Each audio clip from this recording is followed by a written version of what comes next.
It's not just a call, it's a warning. I grew up in Kansas, General. About as American as it gets. Oh, I don't think you've ever known a woman like me. The hell's wrong with you people? We're bad guys. It's what we do. The Aquaman. I hear you can talk to fish.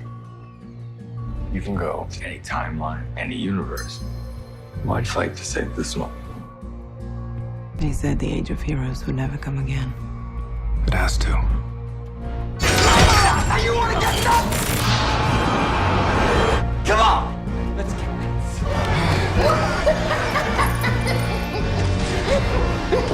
You have nothing to threaten me with.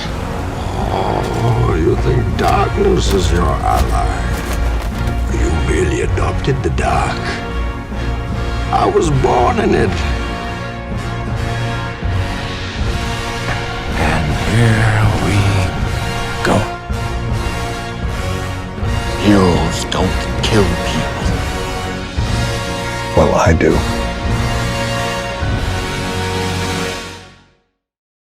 What is up, everyone? I'm CB Inner Productions, and welcome back to another installment of the DC Film Retrospective. Today we'll be looking at the latest installment of the DCEU, focused on the god born out of rage, teetering the line of a hero and a villain to either become the universe's new savior or its new threat, in the one and only Black Adam. This is a film that has gone through the absolute depths of development hell and back, and a truly inspiring story for how one giant superstar managed to get his dream project off the ground and made for the world to see. Our story starts all the way back in the early 2000s, when New Line Cinema was toying with the idea of making a Shazam film. Back when superhero films were just starting to get their stride back into the cultural zeitgeist, and our main protagonist in the story, at the time WWE juggernaut and Dwayne "The Rock" Johnson, had just started breaking out into the film and TV industry, doing a handful of smaller projects, well, at least was compared to what he does now, and was approached to play the title character around 2006. Later in his development cycle, Johnson was also interested in playing the antagonist for the film, Black Adam, who was the ancient Egyptian predecessor of Shazam, who also got the same powers from the Shazam Wizards, the Council of Wizards, and would be thrust into modern times to fight our hero, which did interest Johnson. Plans for the Shazam film were paused for a few years until 2014, when Warner Bros. Were slating the next few years for their DCEU, and Shazam film was slated for April 2019 spots, with Johnson confirming he was still involved in the project, but unsure whether he'll play Shazam or Black Adam, and you can probably guess what role he chose. Then cut to 2017, and Johnson meets up with DC's Jeff Johns to discuss their concerns about Black Adam's role in the movie. Feeling like his star power wouldn't fit for this role in Shazam, they eventually decided to cut Black Adam out of Shazam and make a standalone film starring Johnson as the anti-hero. I mean, don't forget, The Rock's first big role in the film industry was the Scorpion King, that was a villain in The Mummy Returns that ended up getting a solo movie, and would start a whole franchise. So it's not like Johnson is unfamiliar with the concept. So, DC hired a new writer to take on this Black Adam project, as it would take another couple of years to get this project beyond the scripting phase. As Johnson was eagerly waiting to play this character, as the character drew Johnson to him. Based on the complicated nature of the character, having several layers to him that Johnson felt like he could explore with a standalone adventure. During pre-production, Black Adam was originally supposed to make his on-screen debut in the sequel to Suicide Squad back when Gavin O'Connor was helping the project, where our villains were said to be tracking a weapon of mass destruction as their mission for the film, which would be revealed to be Black Adam in the movie. But eventually the plans for that dissolved whenever that script went to the wayside when Gavin O'Connor left the project. The script for Black Adam was complete by 2018, with plans to shoot for late 2019, following Johnson's other acting commitments beforehand. But one of his projects attracted a certain director that did impress him while on the set of Jungle Cruise, one Jaume Colette Serra, who was in talks with the project beforehand after the previous directors bailed out, and Warner Bros. Liked his vision that he wanted to bring to the silver screen, and will be attached in mid-2019, meaning that filming will be delayed by a few months, but things were more active than ever for the project, and especially after the success that was David F. Sandberg's Shazam, that fueled the hype for this Black Adam movie more. With audiences around the world wanting to see Zachary Levi fight against The Rock head-to-head, everything for the project was going so well, with Johnson even posting on his Instagram of some Black Adam concept art and a release date of December 2021, showing confidence in the project. That is until a certain virus changed things up, and filming would be pushed from April 2020 back an entire year, as the film industry had to work around this pandemic. There was some concept art shown in the first DC fandom event in August 2020 that year, a virtual Comic-Con for everything upcoming related to DC, to try and remind people that this project was still on the way. A few months later, casting for a lot of the other superheroes that would be in the film to help or stop Black Adam, the Justice Society of America,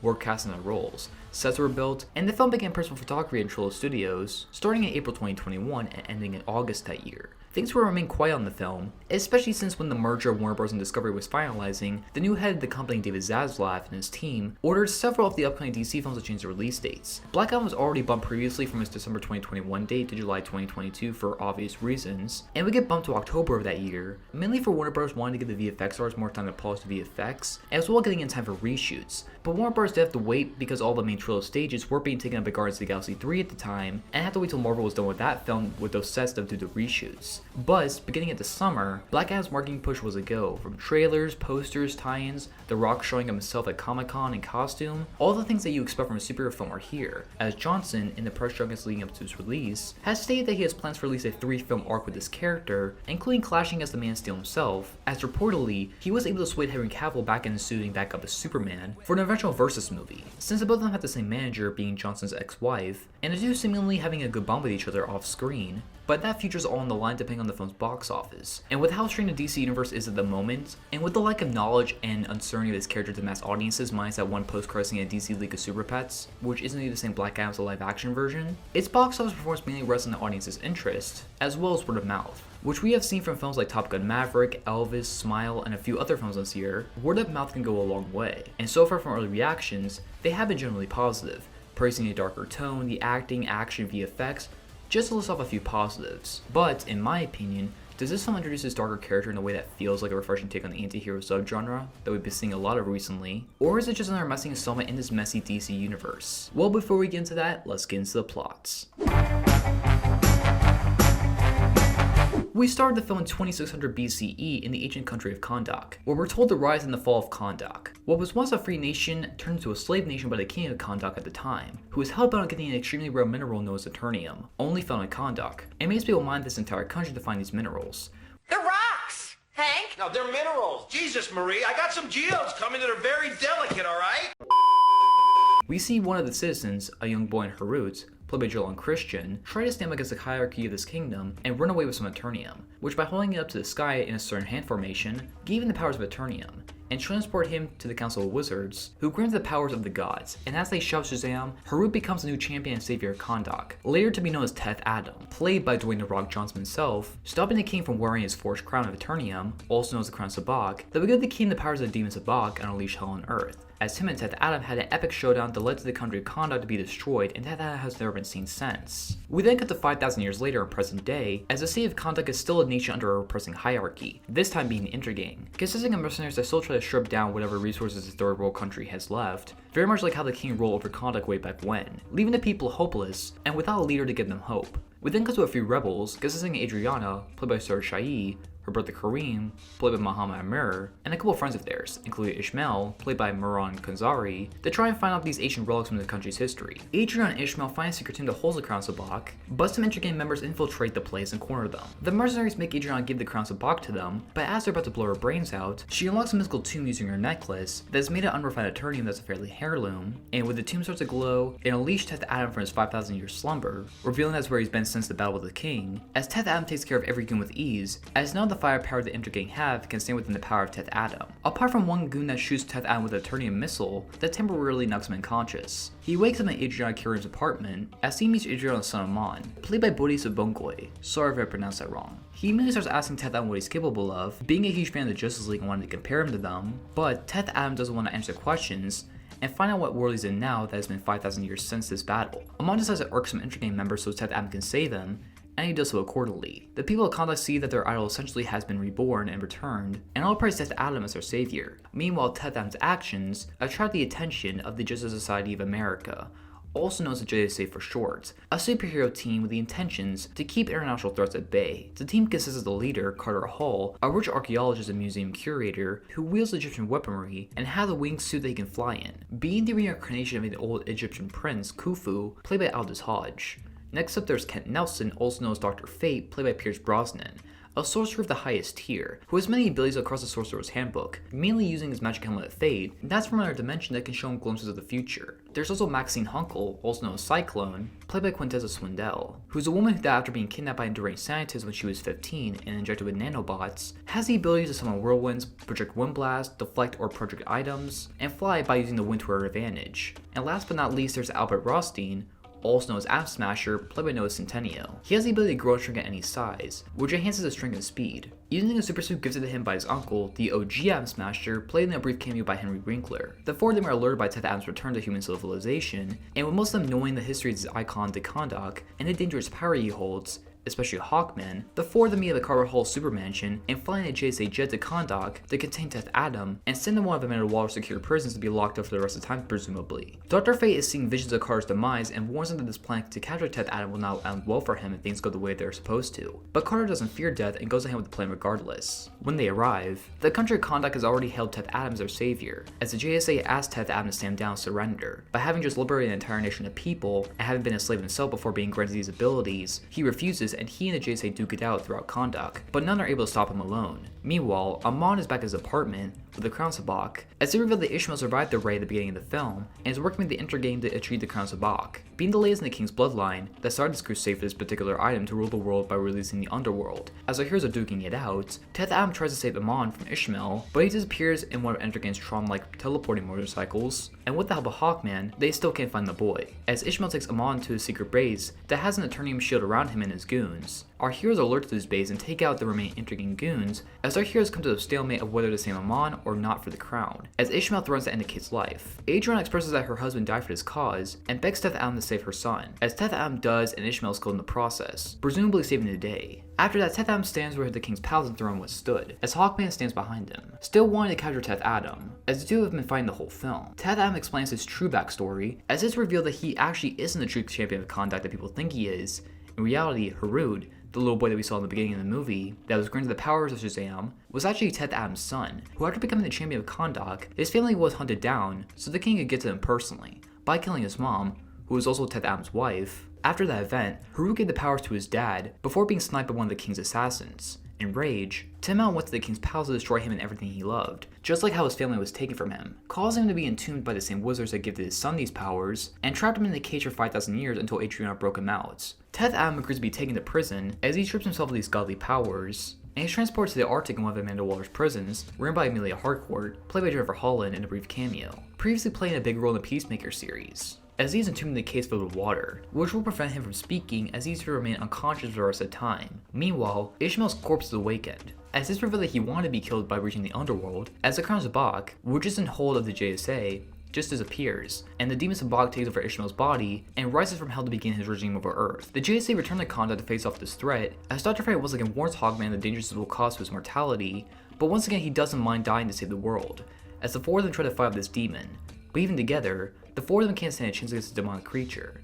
Eventually, Dr. Fate seals himself inside his barrier that's made of his magic that the rest of the JSA can't get into, as he fights Sabak one-on-one, using every trick he has in the book to stall him from getting on his throne, while also calling to Teth Adam simultaneously and freeing him of his cell so he can swim to the surface and regain his power to save the world. Teth Adam does get to see his family briefly while unconscious from drowning underwater, but eventually regains his strength and flies off back to the Kahndaq to save the day. Dr. Fate's eventually outmatched by Sabak and sacrifices himself within the battle. His barrier dissipates and the remaining JSA members charge at Sabak head on one-on-one, as one last ditch effort to stop him, until Teth Adam arrives and fights Sabak head on. Hawkman also pitches in, but is then impaled by a pipe in his stomach, presumably fulfilling Dr. Fate's premonition, until it's revealed that Hawkman used Fate's helmet as an illusion to trick Sabak, as Teth Adam grabs Sabak by the head and rips the demon in half, ending his reign on Earth. Teth Adam and the JSA shake hands and realize they both have a place in this world as they leave Kahndaq, as Adriana, Kareem, and Amon celebrate Teth Adam becoming the new champion of Kahndaq, as Amon the whole film has been trying to give Teth Adam some modern updates to his superior tenure, like catchphrases and whatnot, as Teth Adam thinks it's time to give himself a proper superhero name, as he does find one that suits him, as credits do roll to a mid-credits scene, consisting in the newly rebranded Black Adam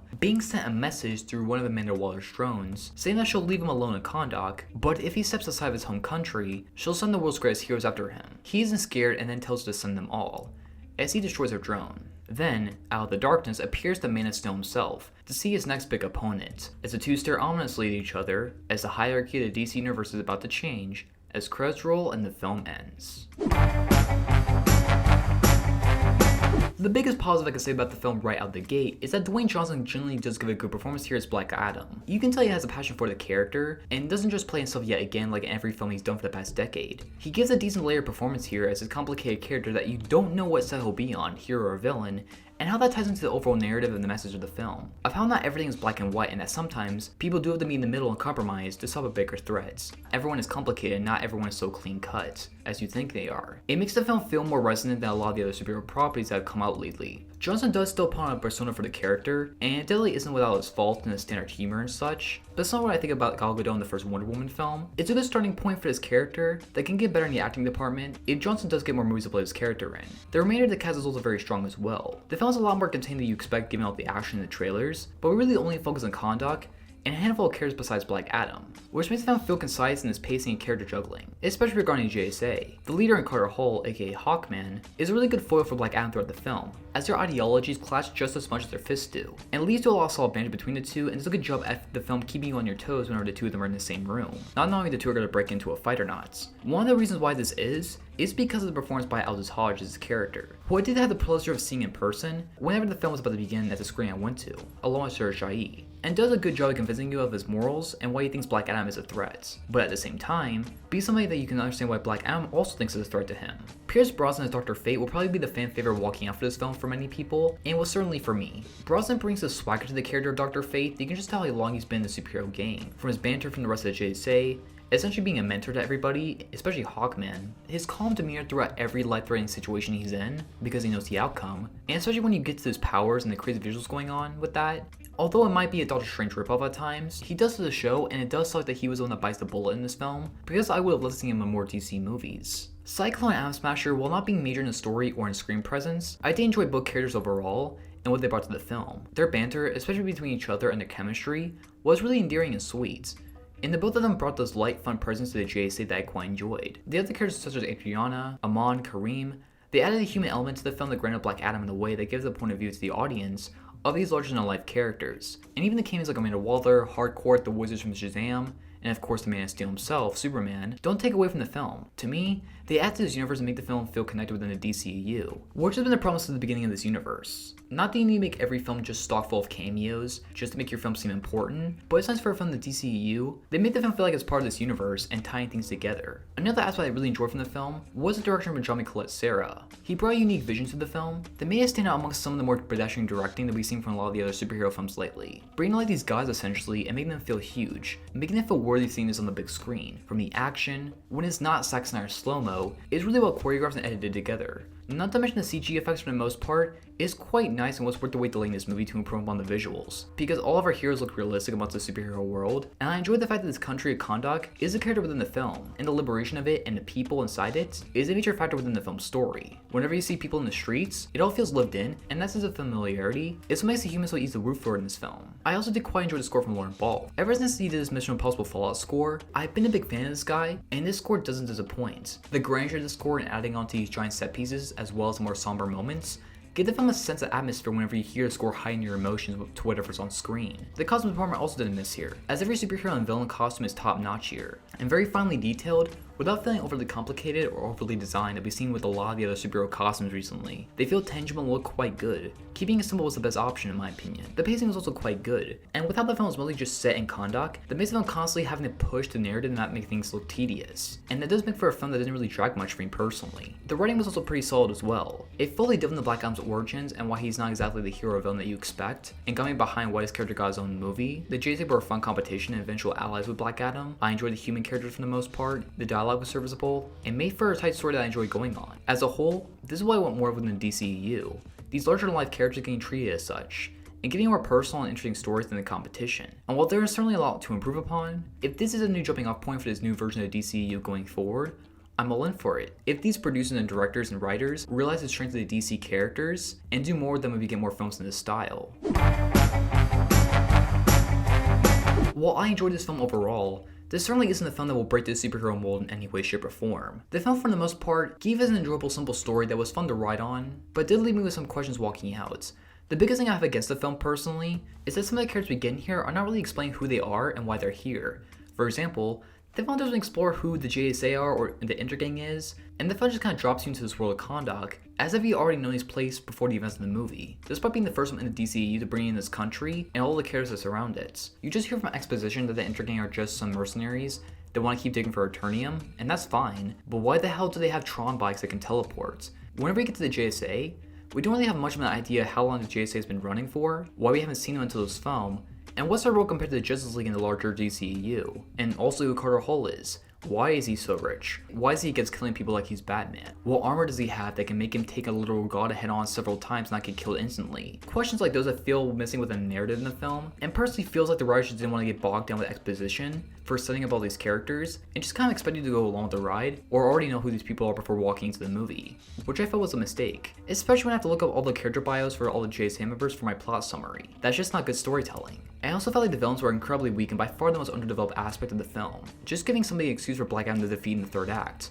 Nothing more, nothing less. But I guess that's pretty standard for a superhero film. I also feel like the action was kind of lackluster here whenever we got to the third act, especially whenever they would show Cyclone, and they always had to do some slow-mo in her face, like she was Wonder Woman in the Snyder Cut Justice League. Always kind of killed the momentum of what was going on. I also felt like whenever we got to the scenes of Ted Adams' past, and we see The Rock all Steve Rogers pre-Soldier Serum-like, being all scrawny and such, it was that one major effect in the film that felt off, and it still shocks me how so many big budget productions nowadays look worse than they did 10 years ago. Not to mention that as much as I enjoy the characters of Cyclone and Atom Smasher, neither one really served that much during the action scenes, and it does make me wonder, for how long this JSA has been running, and with Hawkman knowing the history of Black Adam, why would they choose two heroes who are barely experienced in a superhero game, from what I remember of the film, only for one to just blow stuff around, and one to grow giant and just knock stuff over? And to be honest with you, Atom Smasher just kind of feels like a Marvel character dropped into this movie. From the attitude and lines he's given, just feels like Peter Parker MCU lines. The character's facial expressions in the costume feel straight up Deadpool-like, and I don't even need to dig into the Ant-Man comparisons. And for all the people like, well, you know what, Atom Smasher actually came first in the comics, so actually Ant-Man's the ripoff and